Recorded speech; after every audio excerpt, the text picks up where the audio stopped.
So I do have to ask this question because when we did our mega NFL season preview that lasted like 6 months, when we did the AFC East, we were talking about Buffalo and maybe like fading Buffalo in terms of the win total this year, taking it under, taking a shot at a big price on Buffalo to miss the postseason. Like now that kind of your final numbers have spit Buffalo out and you have them like highly rated to this degree, higher than any team rated last year, and you have them as a 3-point road favorite at the reigning defending Super Bowl champions at their place. Does this now change the way that you view the Buffalo Bills over the course of a 17-game regular season?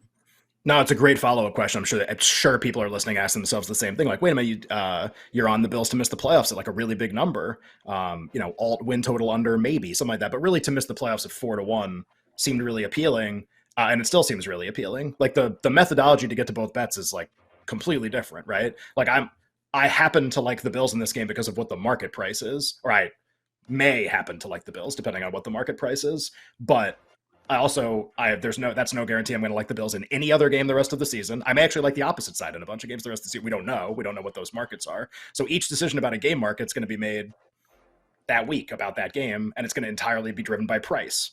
The season-long bets, that's where like I will actually use what I think about teams to bet season. Week to week is just like this number-driven methodology, some trend stuff that like tends to work, but is not particularly outlandish.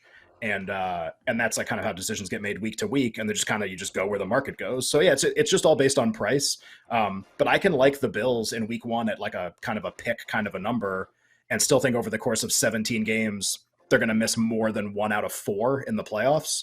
Those two, I think you can have both of those ideas in your head at the same time. I don't think there are 2 bets on a team where you would be like, well, wait, you can't really have one and the other. I do think you can have both those ideas in your head at the same time, because the bet on the Bills would be entirely driven by price in week 1, just as the bet to miss the playoffs. If they were 2-1 or 150, I wouldn't be very interested, but they're 4 in a sport as parity driven as the NFL. So I think you can have a short-term, long-term bet that seem a little in conflict. And I don't think it's that crazy. I could be wrong. I think I feel pretty comfortable with that, though.